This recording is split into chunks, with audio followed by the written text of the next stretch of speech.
All right, y'all. So it looks like somebody is planning a wedding. I feel like it is somebody who finally got their man or they got their person, and nobody can tell them nothing. So this lady, she seems like the type to where a lot of people bow down to her. She seems like that spoiled little brat princess, but in an adult form. Like, even as an adult, she's giving that sort of energy. It seems like her family that's around her, they're pretty much like at her beck and call. I wanted to say that they are her handlers, but when we usually hear the term handlers, it means that people are put into place because they're part of the agenda and they need to watch your every move, and make sure you don't get out of line or make sure you're doing things according to quote unquote code, whatever code that is that they're having you abide by, because they're your handlers. They have a job to do. But this type of handler energy was like she is the one who is the handler of these people around her, which I guess could be called her minions at that point. But what she does, I'm hearing purchasing power right now, because in the dream it was confirmed that this lady has a lot of money to just blow. I feel like she may even be a lawyer. Now the sad part is the family of the future husband, the groom, because this is a wedding, they're subservient to this woman. So with that purchasing power, because there were some details in the dream, I was like, wow, okay, yeah, I could see why. The reason why they're in some sort of like slave mentality to this woman is because they have to pay off a debt to her. She came in and purchased everybody.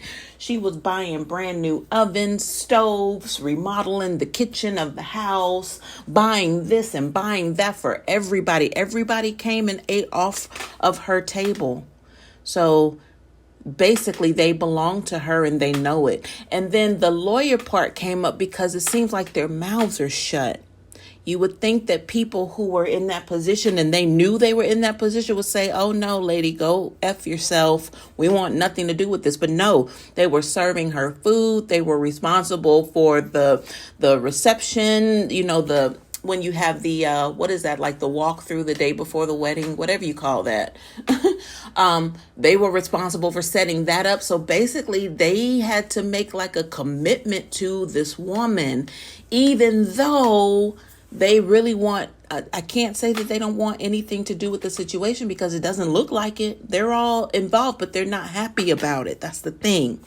This woman, she's like, what's the word? Oblivious. She doesn't even know, or either it's so much of her not caring that it shows as oblivion for how people feel about her. Because I feel like that money is her power and she knows that it controls people around her.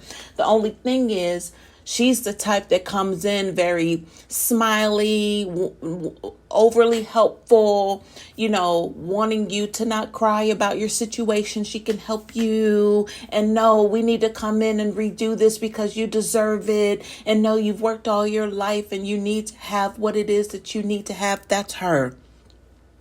So she comes in and takes care of that by writing the check.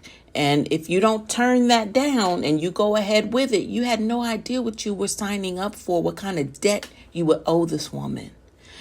So I was playing some sort of role as like her stylist or her seamstress or alterations for her wedding gowns. She ordered 2 and they came in cardboard boxes. And for some reason, I knew what color they were because I had them, laid out for her to go ahead and get ready, get started. This woman, even at her rehearsal dinner, she was showing everybody a designer sweater that she wanted. And she was asking everybody what color should she get. Like, this woman is like, she's all about material things, purchasing power, and then people being subservient to her at her beck and call, period. The fact that she stood out as some sort of lawyer energy made me think that she may have the family of her soon-to-be husband in a bind as well, because of what she knows when it comes to in regards to the law. So there may have been some offenses here, like many offenses, that she can get the family hemmed up, or she basically has the family in a chokehold. I say all that to say. Now, the two dresses, one was ivory, one was white, but the one she ended up trying on first was a black dress. So that gave me kind of eerie vibes, like she's got something planned here. You know what I mean? Like, why the black dress? So that was one thing. And but that was hidden from everybody because I knew what was in the box. 2 wedding dresses, and they were not black. So this black gown dress came from somewhere else, but she had it on. And I was kind of stepping into the room as she got dressed so I could go ahead and fit it on her. But we had a disagreement, and then I don't know, it was weird because then family was kind of wanting to get involved, but they didn't. So they kind of knew it. Again, they were silent. Nobody went against this woman, but me in the dream said, I'm like, she could have it all day from me. But it felt like I knew her. So yeah. Anyway, y'all, I just wanted to share this with y'all, but somebody is getting married. They're getting prepared, but this is the last person that they should ever consider. And there's a reason for this. And I wanted to say she finally got her man. Hope this helps.